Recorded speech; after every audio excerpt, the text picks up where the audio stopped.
మొన్నటి నుంచి కూడా మనము పర్టిక్యులర్ నక్షత్రము, అలాగే మనం పర్టిక్యులర్ ఒక రాశి వారికి ఇప్పుడు కొన్ని యంత్రాలు మనం ఇంట్లో పెడతాం. అది మన కుటుంబ సభ్యులకు అందరికీ వర్తిస్తది. కానీ ఇది వ్యక్తిగతంగా ఒక పర్సన్ నక్షత్రం వాళ్ళకి తెలిసుంటే వాళ్ళ కోసం ఏంటంటే ఈ పర్టిక్యులర్ యంత్రాన్ని మన దగ్గర మనము యంత్రాన్ని మంత్రంతోటి ప్రతిష్ఠ చేసుకొని అంటే దాన్ని యాక్టివేట్ చేసి యంత్రాన్ని మంత్రంతోటి మనం జోడించుకొని మన దగ్గర ఎప్పుడైతే పెట్టుకొని ప్రతినిత్యం కూడా ఆ మంత్రాన్ని డైలీ ఒక 21 టైమ్స్ మనం చేసుకున్నట్టయితే చాలా అద్భుతమైన రిజల్ట్స్ అనేది మనం నేను లాస్ట్ కొన్ని సంవత్సరాల నుంచి మన క్లయింట్స్‌కి ఇచ్చాము. మనం చూస్తున్నాం. కాబట్టి ఇప్పుడు మనకేంటంటే మన ప్రేక్షకులకు కూడా ఈ 2026లో 2025లో చాలా మందికి చాలా ఫైనాన్షియల్ ఇష్యూస్ ఈ 2025 అంటేనే నేను స్టార్టింగ్‌లో చెప్పా చాలా డిజాస్టర్ అని చెప్పి.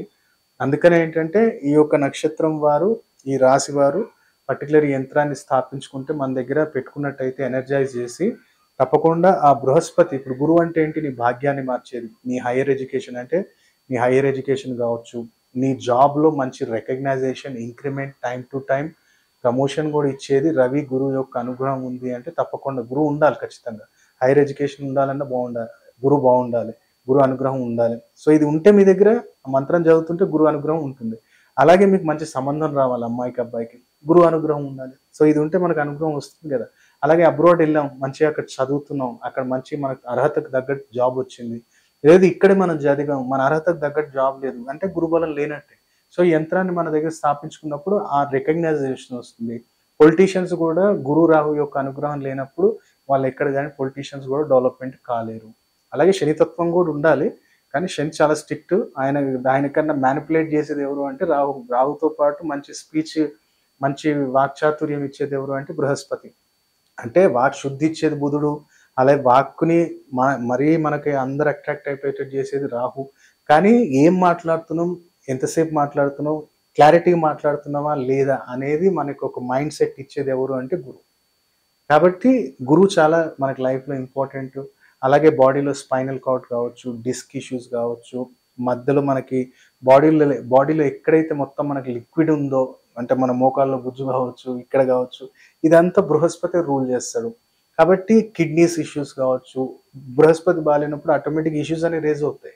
కాబట్టి మనం జాగ్రత్తగా ఈ యంత్రాన్ని ప్రిపేర్ చేసుకొని మన దగ్గర పెట్టుకున్నట్టయితే ఇప్పుడు చెప్పినన్ని ప్రాబ్లమ్స్ కూడా మనకి బృహస్పతి అనుగ్రహం ద్వారా ఆ యొక్క సమస్యలన్నీ కూడా వెళ్ళిపోతాయి. కాబట్టి ఏ రోజు ఈ యంత్రాన్ని నియమించుకోవాలో మనం ఇది తెలుసుకుందాం ఈరోజు. ఈ యంత్రాన్ని ఏంటంటే కృష్ణపక్షం అంటే పౌర్ణమి వెళ్ళిపోయిన తర్వాత వచ్చే మొదటి సోమవారం గాని, గురువారం రోజు గాని మీ ఇంట్లో మంచిగా ఓ భోజపత్రం తెచ్చుకోండి. నేను ప్రతి వీడియోలో చెప్తున్నాను. మీరు ఒకవేళ తావీజ్‌లో పెట్టుకుంటా అంటే తావీజ్ తెచ్చుకోండి. ఒక చిన్న భోజపత్రం మీద ఈ పెద్ద యంత్రం కూడా కాదు. నంబర్స్ మనం చిన్నగా కూడా రాసుకోవచ్చు. ఇవాళ రేపు ఏంటంటే స్పార్కిల్ పెన్స్ దొరుకుతున్నాయి కాబట్టి యెల్లో కలర్ స్పార్కిల్ పెన్ ఒకటి తీసుకోండి. భోజపత్రం ఒకటి తీసుకోండి. మంచిగా ఆ భోజపత్రం మీద ఈ యొక్క సంఖ్యలు మనం వేసిన తర్వాత ఆ యొక్క భోజపత్రాన్ని మంచిగా కొంచెం అష్టగంధం పూయండి. మంచిగా ఆరనివ్వండి. ఆరిన తర్వాత దాన్ని ఫోల్డ్ చేసి మీరు ఈ తావీజ్‌లో పెట్టి మెడలోనేసుకొని చేకన కట్టుకొని నడుము కట్టొద్దు. ఒకవేళ లేదు గురుగారు నేను ఒక 2/2ది నేను చిన్నది ఫ్రేమ్ కట్టించుకొని అంటే చిన్నది లామినేషన్ చేయించి నా దగ్గర పెట్టుకుంటా అంటే పైన పాకెట్‌లో పెట్టుకోవచ్చు. లేదంటే నీ బ్యాగ్‌లోనైనా పెట్టుకోవచ్చు. సో, ఆ రోజు మనం దీపారాధన ఎలా చేయాలంటే తప్పకుండా మనం ఆ రోజు మంచిగా ఏదైతే మనకు కొంచెం అరిటాకులు అవైలబుల్ ఉంటే అరిటాకులు లేదనుకుంటే తమలపాకులు రెండిట్లో ఆప్షన్. ఫస్ట్ అయితే అరిటాకు. అరిటాకు కొంచెం తీసుకొని దాన్ని కట్ చేసి స్క్వేర్‌గా కట్ చేసి మట్టి ప్రమిదలు కింద పెట్టండి. అటు ఇటు పెట్టి దానిమ్మ గింజలు నైవేద్యం పెట్టండి ఆ రోజు. సో, దీపం పెట్టేటప్పుడు ఏం చేయాలి? కొన్ని పసుపావాలేయాలి. దీంట్లో కొన్ని పసుపాలు, దాంట్లో కొన్ని పసుపాలేసి, నెయ్యేసి దీపారాధన చేయండి. దీపారాధన చేసిన తర్వాత యంత్రాన్ని మంచిగా అక్కడ దేవుడి దగ్గరే మనం తూర్పు ముఖాన కూర్చొని మంచిగా పెన్‌తోటేసేసి మంచి దానికి అష్టగంధం పూయండి, ఆరనీయండి. ఈ మంత్రోచ్చారణ చేయండి. సో, ఈ మంత్రాన్ని ఓం బ్రీం బృహస్పతే నమః, ఓం బ్రీం బృహస్పతే నమః మంచిగా కళ్ళు మూసుకొని ఒక 108 సార్లు మంచి జపం చేయండి. అంటే ఫస్ట్ ప్రతీది మంత్రోచ్చారణ ముందు ఫస్ట్ అయితే ఆ గణపతిని తలుసుకోవాలి ఖచ్చితంగా. ఓం గం గణాధిపతియే నమః, ఓం గం గణాధిపతియే నమః అని అనుకోని తర్వాత ఈ మంత్రాన్ని ఓం బ్రీం బృహస్పతే నమః, ఓం బ్రీం బృహస్పతే నమః మంచిగా ఒక 108 సార్లు చదివి ఆ యంత్రాన్ని ఫోల్డ్ చేసి మీరు తావీజులో పెట్టుకుంటారా? లేదా నేను ఎళ్ళేటప్పుడు లామినేషన్ చేయించుకుంటా అంటే అక్కడ పెట్టండి. జాగ్రత్తగా తీసుకెళ్ళి లామినేషన్ చేయించి మీ జేబులో పెట్టుకోండి. ఇది మనకు ప్రతిరోజు కూడా మీరు ఉదయం లేసి స్నానం చేసిన తర్వాత ఓం బ్రీం బృహస్పతే నమః, ఓం బ్రీం బృహస్పతే నమః 21 టైమ్స్ చదవండి. లేదు టైం ఉంది 108 సార్లు చదవండి. డే ఫస్ట్ నుంచి నేను చెప్తున్నాను కదా, ఇవాళ మనం యంత్రం ఇవాళ మనము నిర్మించాము. దాన్ని ఈ మంత్రంతోటి యాక్టివేట్ చేసుకున్న తర్వాత సెకండ్ డే నుంచి మనకు కొంచెం చేంజెస్ మన బాడీలో ఆ చేంజెస్ అనేవి మనకు అర్థమవుతుంటాయి. మనకి మీరు చూడండి, యంత్రం నా దగ్గర రాకముందు, వచ్చిన తర్వాత అనేది మీరే చేంజెస్ మీరు అబ్జర్వ్ చేయండి. డే 1 నుంచే మనకు తెలుస్తది. 11 డేస్ తర్వాత నుంచి ఇంకా మనం ఎంత ఆ యొక్క గురువు యొక్క అనుగ్రహ పాత్రులం అవుతామో, మనకు ఆ పాజిటివ్ ఆరా మన దగ్గర మన కాన్ఫిడెన్స్ లెవెల్ కావచ్చు, వర్క్ దగ్గర ఒక మంచి రెస్పెక్ట్ కావచ్చు, ఇవన్నీ కూడా మనకు వస్తుంటే మనకు అప్పుడు అర్థమవుతుంది ఇన్ని రోజులు ఎందుకురా ఇది మనకు రాలేదు అని. కాబట్టి చేసి చూడండి. నేను ఎంతో మందికి ఈ యొక్క యంత్రము, మంత్రము యొక్క కాంబినేషన్ నేను ఇచ్చాను. కాబట్టి ఈ యొక్క యంత్ర స్థాపన మన దగ్గరనే మనం పెట్టుకున్నట్టయితే చాలా అద్భుతమైన రిజల్ట్స్ ఉంటాయి. కాబట్టి ఈ నక్షత్రం వాళ్ళు, ఈ యొక్క రాశి వారు, మీరు తప్పకుండా ఇది మీరు ప్రిపేర్ చేసుకొని మీ దగ్గర స్థాపన చేసుకొని అద్భుతమైన ఫలితాన్ని మీరు పొందుతారు ఈ 2025లో. సో నమస్కారం అండి, నేను అగ్నేష్ అమిత్ రాజ్. సో చాలామంది ఏంటంటే 2025లో కానీ అదృష్టవంతులుగా మారాలి అనుకుంటే మీకు ఒకటే నేను చెప్పేది ఏంటంటే, ఒక తాంత్రిక వస్తువులు కలికాలంలో ఏంటంటే, కలియుగానికి అధిపతి ఎవరంటే రాహు. రాహు ఏంటిది, మంత్రం తంత్రంతోటే మనం ఆయనను వశం చేసుకోగలుగుతాం తప్ప పూజలు అది కూడా చేయాలి కానీ, సో తాంత్రిక విధానంలో తొందరగా ఆయన అనుగ్రహం అనేది పొందొచ్చు.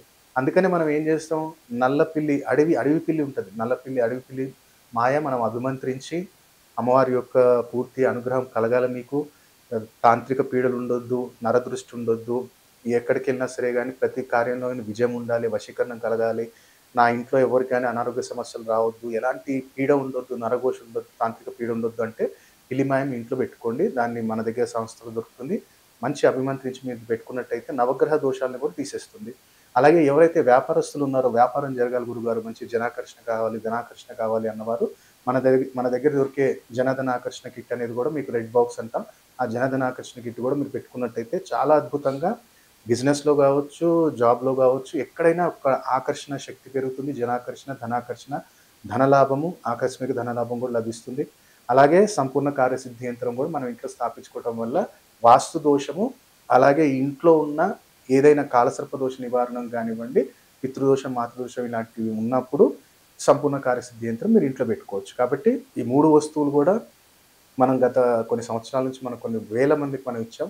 వాళ్ళు ఇప్పుడు కూడా మంచి మంచి బిజినెస్ మ్యాన్స్, ప్రొడ్యూసర్స్, వాళ్ళకి తెలుసు దాని శక్తి ఏంటిది అనేది.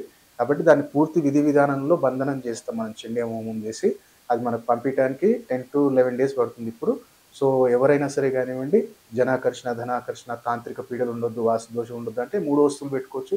లేదు ఒకటొకటి తీసుకుంటాం గురుగారు అనుకుంటే మనకి దానికి సంబంధించిన వివరాలు ఏం కావాలనుకున్నా మీరు సంస్థకు కాల్ చేసి మీకు తెలుసుకోవచ్చు. కాబట్టి ప్రతి ఒక్కరు కూడా ఈ 2025లో ఈ తాంత్రిక వస్తువుల సహాయంతో అదృష్టవంతులుగా మారాలని కోరుకుంటున్నాను. సర్వే జనా సుఖినో భవంతు.